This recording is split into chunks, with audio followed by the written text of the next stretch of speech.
Hey, welcome back to the Disney Plus Everyday Challenge, and today we have Breaking2. This is literally one word. It's two is at the end of the word breaking. There's no space. I questioned it too. I don't know. But this is a National Geographic documentary from 2017. It is 55 minutes long. It is about marathon runners breaking two, as in 2 hours, attempting to break 2 hours, which has never been accomplished before. Except maybe if it was the Marvel Cinematic Universe, Captain America does like a 2-minute mile. It's like, yeah. So 26, and then, yeah, he does it pretty fast. So that's not real. These guys are real. This mainly focuses on three guys, primarily out of Africa, Kenya, and Ethiopia. They are multiple marathon award winners, and unfortunately, I can't get their names. They're not listed in the documentary, even on IMDb, and I'd have to go back and watch the documentary and take down notes, and I wasn't going to do that just yet. But yeah, if you follow marathon, if you're a marathoner yourself, if you follow marathons, these are the guys to beat. And it's not easy. Let's just say that. These guys have teams behind them, mostly scientists and mathematicians and guys who basically study the flow of air around the angles of a person's body. They measure the lactose, the lactate or whatever it is that's in a person's body that's generated when they, exert themselves, and it's some fascinating stuff. There's a lot goes into this. A lot more goes into this than anybody realizes. It's not just a guy showing up like, oh, I just came over from Ethiopia and let me just sign this. Okay, I got a number. I guess I'm going to run now. No, it's nothing like that. It's a little bit more complicated. But what this does focus on mostly, beyond all the science and everything else, is trying to beat that 2 hour just wall, is it tells the story of the guys themselves, the men from their home villages in what appears to be pretty poor parts of the world, and it's very clear that at least one of them is probably very, very wealthy, but he does not live like it at all. And he has a little bit to say about that, what it is to live a life where he's a multiple award winner. And these marathons, I believe, come with prizes. Cash prizes and sponsorships, probably all sorts of things. And he looks like he lives in a very, very simple house. No mansions for this guy.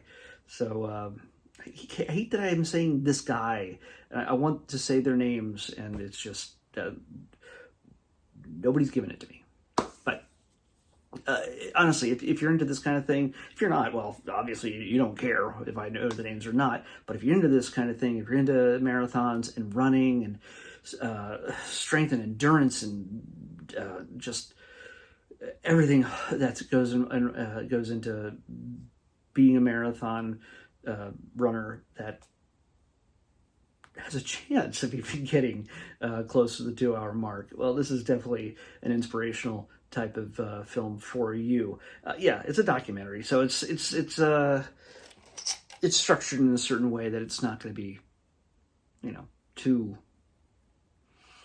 There's no rising music at the end. There's no script, and there's apparently no actors in it or names that they're willing to put in to the IMDb. But yeah, it's worth checking out. It would have been kind of cool. If they had made it 26.2 minutes long. But they follow them over 6 months from the time that they begin their training, and sort of find the people that they're looking for to back and to support, and in their training. And one of these guys doesn't even bother training, and he's just a machine. He just blows other people away. Another guy, they talked about him, and as they can't figure out why he can't do a little bit better. It's always faster, stronger, longer, whatever. But they can't figure out what's holding him back, even though he's like the fastest among them. Then you understand you have to run at least 4 miles an hour. No, it's not 4 miles an hour. No, it's 13 miles an hour. Faster than 13 miles an hour if you're going to do 26 miles. Yes, my math is not perfect. But yeah, there's a lot that goes into it, and I just lost my train of thought. So that's entertaining. I'm sure you appreciate that. But yeah, check it out. If it's thankfully it wasn't longer. It just 55 minutes, and it pretty much summed up the struggle. Follows them for 6 months, and all the things that they have to face up against.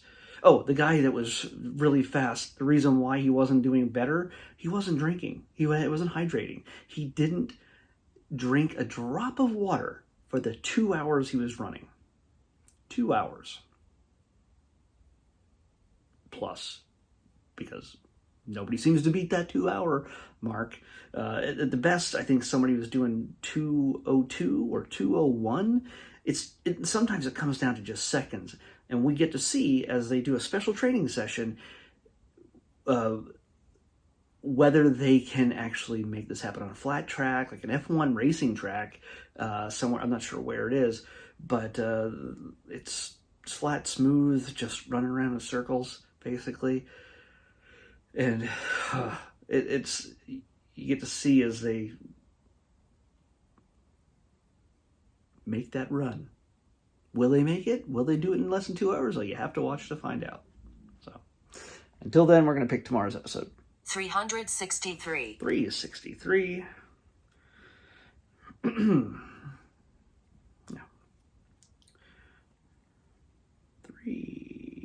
Yeah.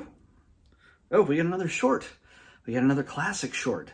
I do not know what's involved in this, except for what is in the title itself. I don't know if it's like one of our characters, or if it, the classic Disney characters, or if it's a silly symphony without them. I don't know. We'll find out tomorrow when we watch, from 1943, The Flying Jalopy. The Flying Jalopy is what we're watching next on the Disney Plus Everyday Challenge. I'll see you back here tomorrow with that.